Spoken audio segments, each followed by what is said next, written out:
Do you read me? Be advised, you are coming in weak and unreadable. Say again, Com Tower. This is Pacho. Do you read me? Pacho, this is Com Tower. I read you Lima Charlie. Com Tower. Request permission to launch and commence the field op. Over. Stand by. Pacho, permission granted. I say again, permission granted. Roger that. Launching podcast in 3, 2.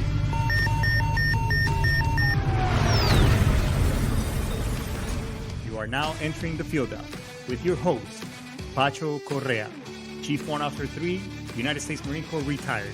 Get some. Hurrah!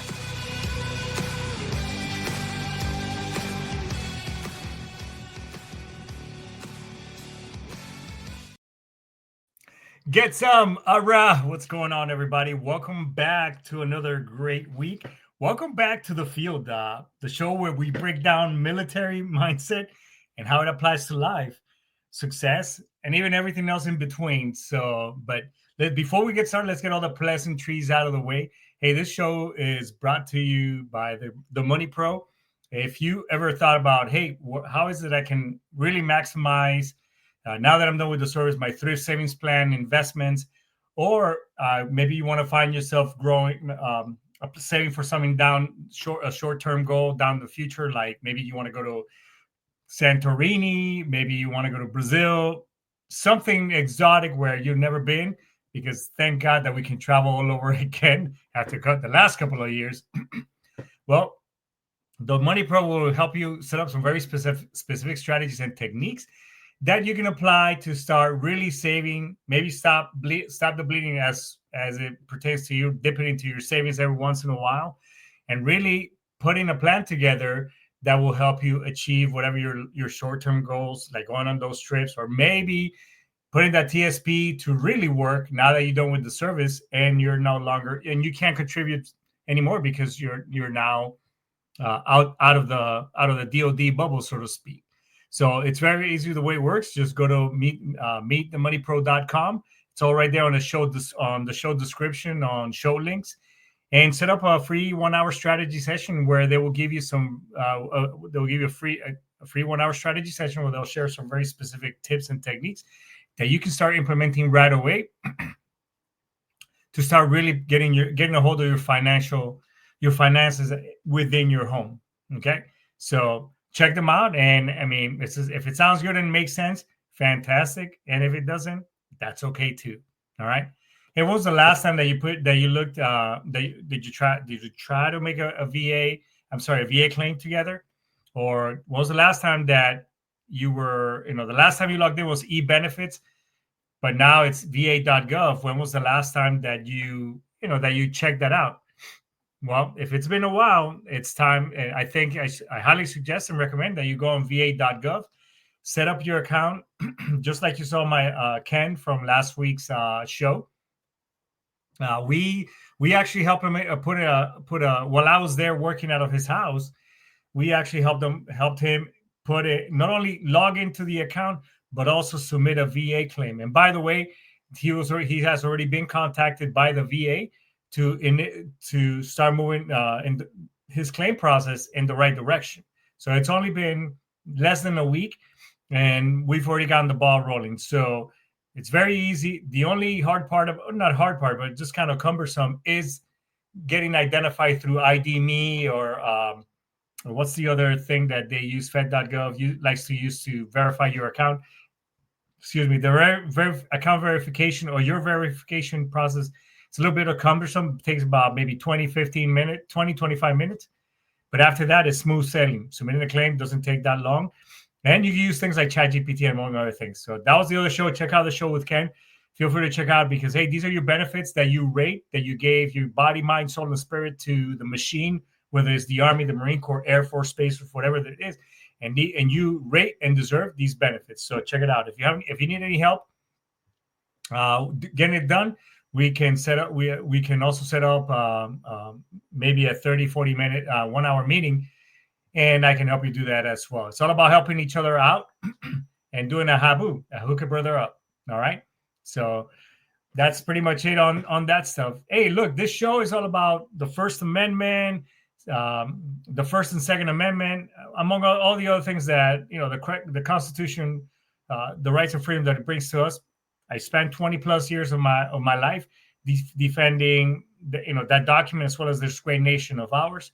So if you like what you hear, well, like, subscribe, and follow. Please, if you're on the Facebook, on Facebook there's over 7,000 followers on there right now. Hey, do me a favor, just go to my YouTube channel and just hit like or subscribe, and just support me. Help me with the analytics. Also, my TikTok channel as well. I pass a lot of good gouge on there. So there's a social media flavor for everyone. So pass it on. And if you don't like it, then go to Sitchradio.com. There's a lot of good stuff on there as well. Brian Colbert is an amazing individual. He's been a guest before, and he's just a great resource that you can link up with to see what is that you need to do or want to accomplish in life. I mean, the dude got me where I am today. Okay. So, all right. Well, that's all the pleasantries of the show. Today, we're going to talk about two traits that separate the warriors, basically, from the wannabes, perseverance and relentlessness. Because, I mean, we need to be real here. If there's one thing in the military that the military has taught us, is how to push through, how to push through when quitting. It sounds a whole lot easier. Case in point, I mean, I've been, a lot of you know that I'm getting some licenses and just things, and we can, one thing that we can do is it's kind of throw our hands up in the air and just swim like you just don't care. Oh, you see what I did there? But I mean, think about it. If we gave up the first time, something sucked. I mean, well, shit. I mean, I can tell you stories about boot camp, and I think I've done a show on it. We would have never made it past it, right? And yet here we are, or here I am. So let's talk a little bit about why never quitting is the ultimate why never quitting is the ultimate superpower. It's all about listening to that voice in your head. I'm a huge fan of David Goggins, and I've read his book. Excuse me. I listened to his audiobook. Man, I keep saying it. I should have a book review or something of the sort. But let me tell you, the dude's story is amazing. Regardless of what you may think of it, the dude is a friggin' machine. And he says that, hey, in the morning when you're laying in bed, where you could just still stay nice and cozy, nice and warm, all that stuff, that voice in your head is just eating at you, just kind of saying, hey, just stay in bed. It's okay. Hit the snooze button. You deserve it. It's that time. And when in reality, you should be not listening to that shit and pushing through. I mean, let's define a little bit what perseverance and relentlessness military style is. So perseverance, pushing through one miserable step at a time. In other words, hey, you're in the suck now. You're in the shit, right? Or relentlessness is refusing to stop until the mission is complete, no matter how much it sucks, right? Sorry about that. That was my service dog taps. But no matter how much it sucks, you got to push through it. I remember a time where when I was in boot camp, and I've always had knee problems. Case in point, why I end of 2023, I ended up having a knee replacement after many years of Marine Corps issues. Well, I was starting to have my knee issues, and my knee looked like a bubble, right? I had gone to sick call, and the docs there were like, hey, it doesn't look good. We may have to recycle you, or we may have to send you home, right? So I was really down to my, during those, in the evenings, you have a little bit of time so you could write letters home or whatever. And I was just really down to myself, and I knocked on the hatch of my SEAL drill instructor. And basically I said, hey, sir, this is what's going on, blah, blah, blah. And for the first time, the dude was actually, I could see that he was a human being. Excuse me. That he was an actual human being, because he was like, hey, Hernandez. He called me Hernandez. Because I was Hispanic, those of us who have two last names, they always go by the last one. But anyways, he was, hey, Hernandez, don't worry about it. We'll make it happen. At that time, I didn't know What staffs aren't happy? Yes, that was his last name. Staffs aren't happy. With that, I didn't know what he meant at the time, but I made it through. I mean, I had my knee, I had my knee drain, all that good stuff, and I just kept pushing through. And I'm here. So it's like surviving a 20-mile hike, right? The relentlessness is doing 80 pounds on your back and running the last mile just to prove just to prove a point. Case in point, same thing. We used to have this one recruit, and remember when we were hiking. I don't know why, for whatever reason, in boot camp, and maybe anybody here if anybody here is a drill instructor or a former drill instructor, that why the hell do you put the tall dudes on the front end and the little guys at the back end? I mean, but we used to have this one little guy. I mean, the guy. I mean, I'm not the tallest dude in the world, but this guy was shorter than me. Maybe he might have been 5 feet tall, 5 foot tall, wearing boots. I mean, that's how little this dude was. And but I mean, this dude. I mean, I had a lot of heart respect for the guy. The kid had a lot of heart back then. So it's like pushing through those things just to prove a point, because he was only, hey, you're gonna get recycled, the recruit, and blah blah. But I mean, the guy made it. So I mean, he ended up sticking through. So again, this is when quitting isn't an option, right? So what was the hardest moment you had in the military when quitting seemed tempting, but wasn't an option? Man, holy cow! I can tell you that. I mean, there were so many times, and right before pinning on a warrant officer, I had applied for the program 4 years in a row, right? And by the 5th year, I was like, you know what? I'm done. I'm not going to do this anymore. Why am I going to do? What's the worth? This ain't worth it, right? Because every year, basically, you fall in love, like, oh, I'm going to make it, and then you didn't. Well, it wasn't. And the guy's been on the show. I mean, Matt Max. I mean, this dude called me up. We were both enlisted persons. He was senior to me when I got out and I came back into the Marine Corps. I ended up working for the guy, and then he became a warrant officer and all that good stuff. Got sent to Iraq. Well, I was doing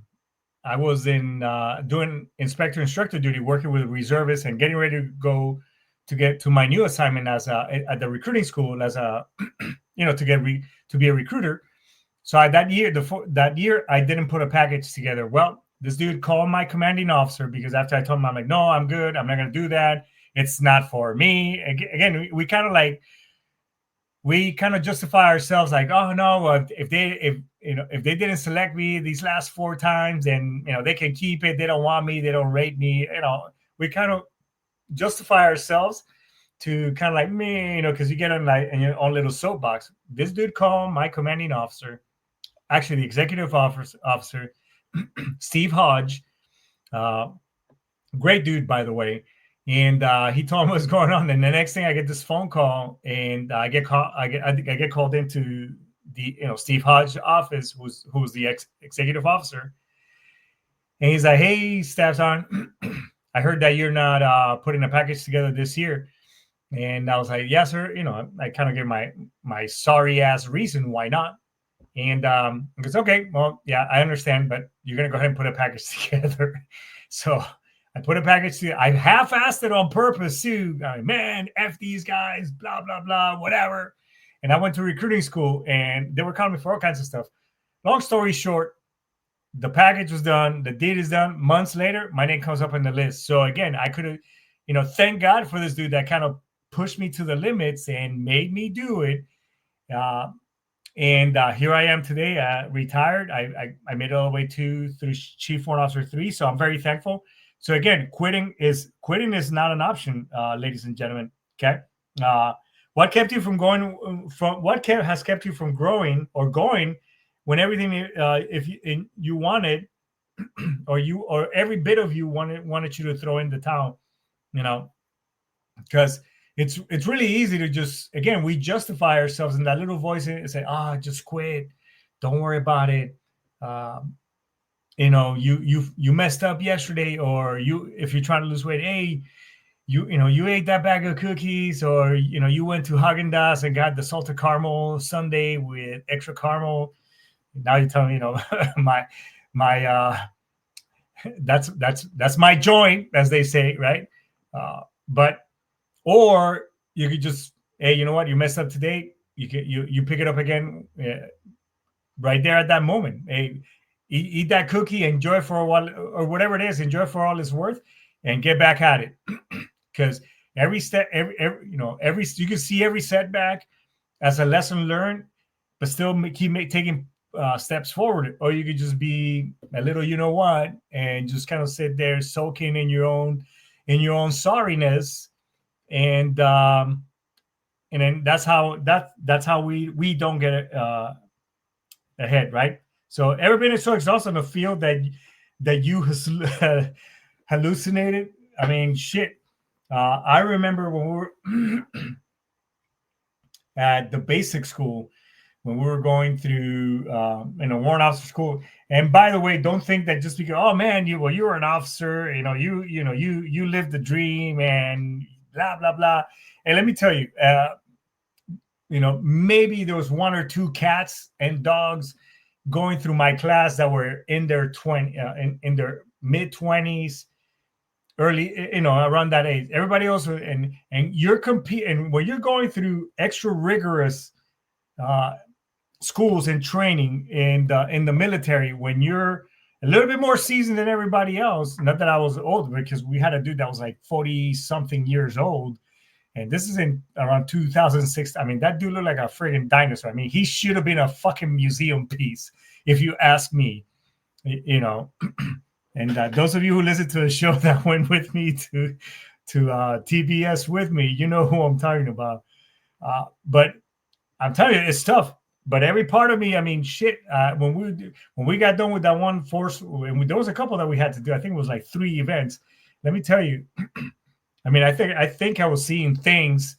I mean, I might as well just been on a peyote freaking trip when we were doing that, right? So, or remember that one dude at boot camp or whatever, that could sleep standing up. Remember that one of them cats? I know every platoon has had to have one. I mean, we had a dude like that. I mean, this motherfucker maybe just racked out, like, and we were being back then we didn't have what they, the whole crucible thing that the Marine Corps does and all that crazy stuff. But, perseverance, those are things, those resilience, despite of whatever's happening in your life. I mean, I can tell you that I've had some really tragic stuff happen in my life. I mean, I lost my dad and my grandfather in 2006, very tragically. I've had tragic deaths, suicides. I mean, we could sit here. I mean, those memes about the service dog after, listening to the person they're helping with a sick. I mean, if that's me. But here I am today, right? Why do veterans often excel in careers or business or personal goals? Because they don't quit. We don't quit. That's the way we're designed. We're there to make us. We're here to make stuff happen, right? We're here to, push through those moments, because we've conditioned our minds and our body and our spirit because of the environments. And whether you want to remember your drill instructor or your leadership, staff NCOs, commanding officers, somebody that we've been so conditioned that, hey, we can make this shit happen, let's go, it's all about the team, mission accomplishment, all of those things that makes us not only Marines but service members as a whole. Those are the things that make us resilient, right? Because so how do we train ourselves to become unstoppable? How do we make this stuff happen, ladies and gentlemen, right? How does one develop a warrior mindset? Well, I mean, a lot of us who are fellow veterans, I mean, we went through boot camp. We had a senior drill instructors that helped us get where we need to be. We had mentors that guided us in those directions, right? But also we also, the adversity, things that happen to us in life, things that events, hard, easy, all those things mold us and make us be and help us push, and it helps us build that resilience, right?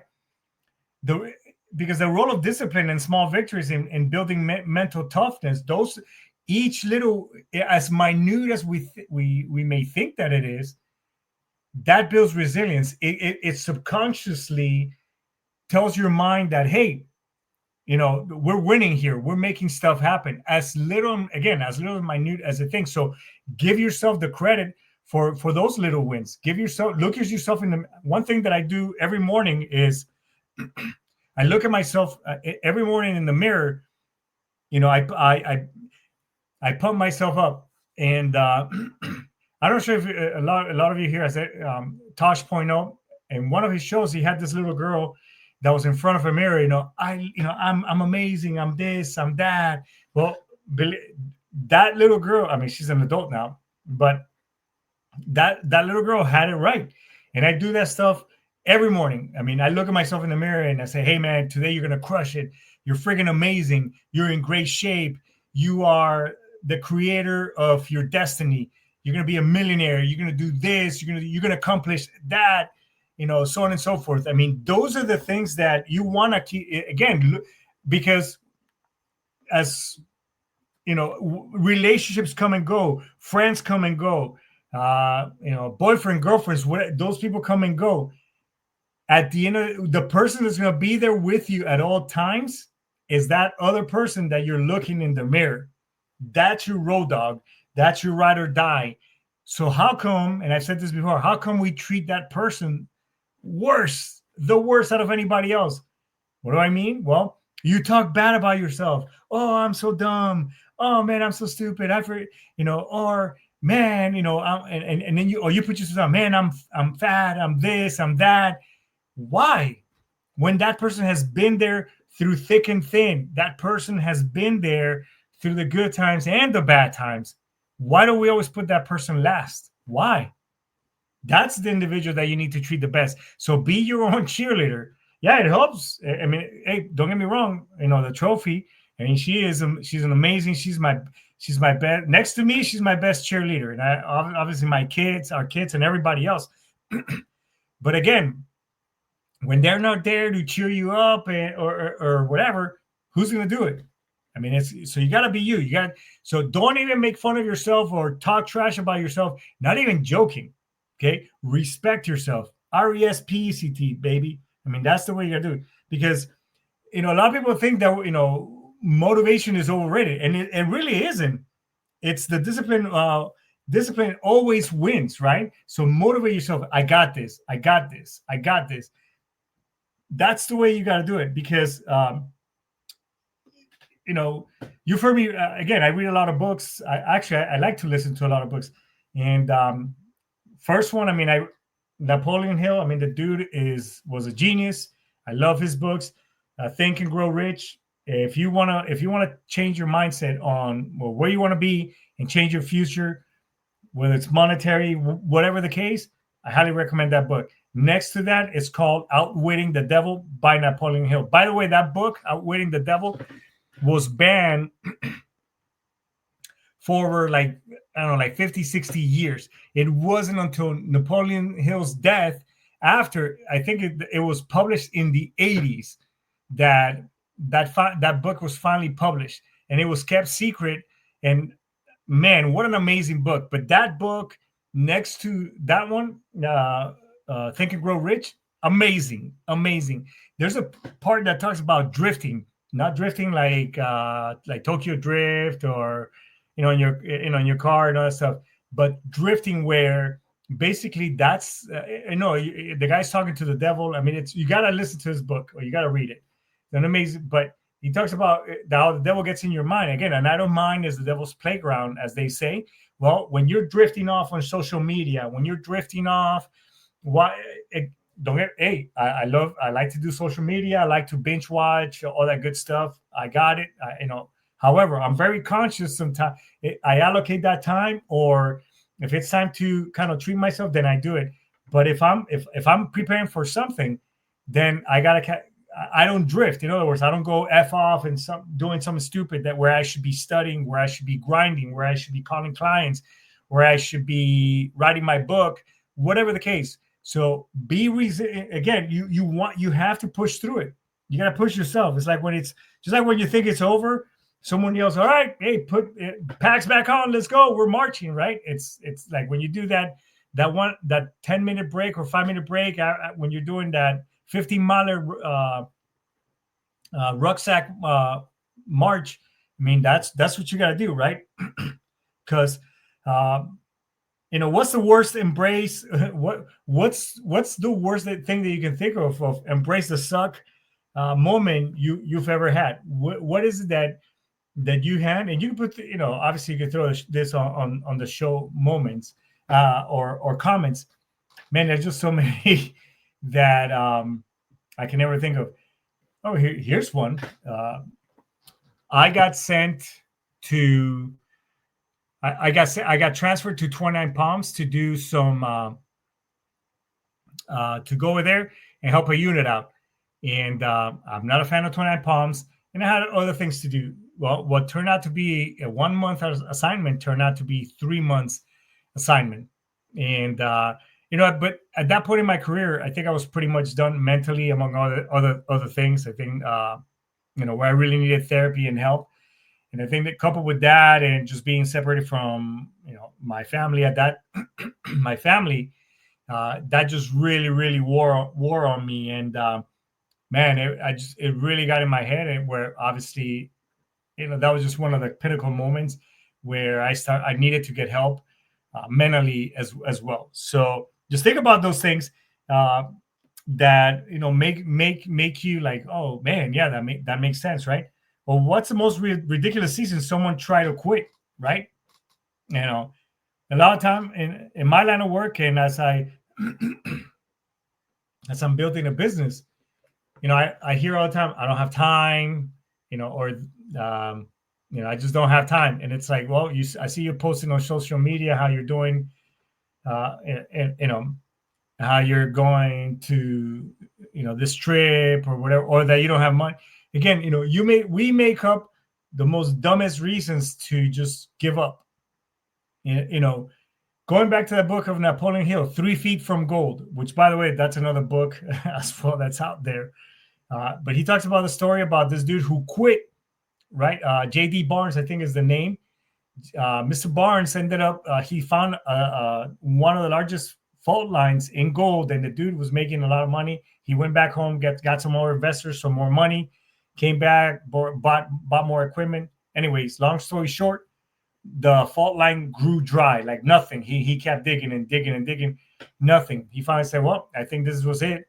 Went back home, but before going home, he started liquidating all his assets. He went to back to town. This is back in the late 1800s, early 1900s. So he went back to town, talked to the owner where he bought the equipment, and the guy bought everything for $500.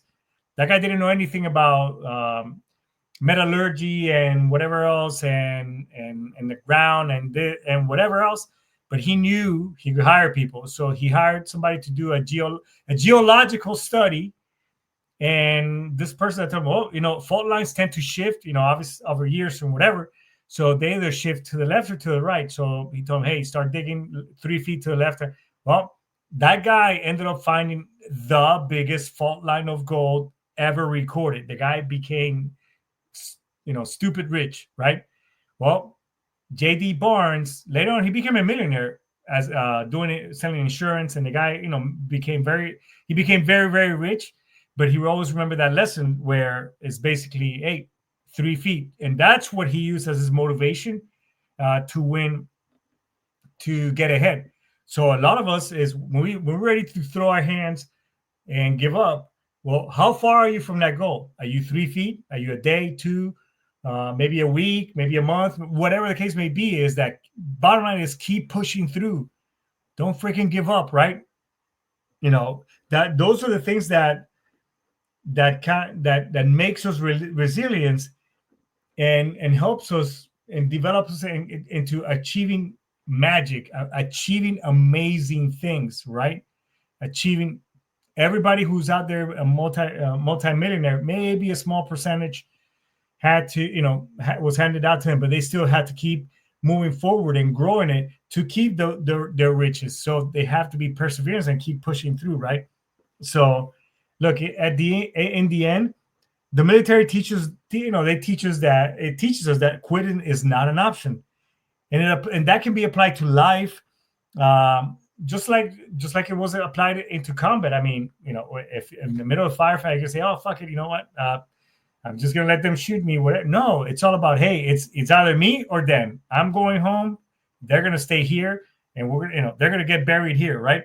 So, it's not the perseverance and relentlessness makes things easier, but what they do is they make you stronger. It makes that little voice in the head that much stronger to basically, be invincible, be an amazing person, right? So whatever you're pushing through, career, transition, fitness, life, keep going.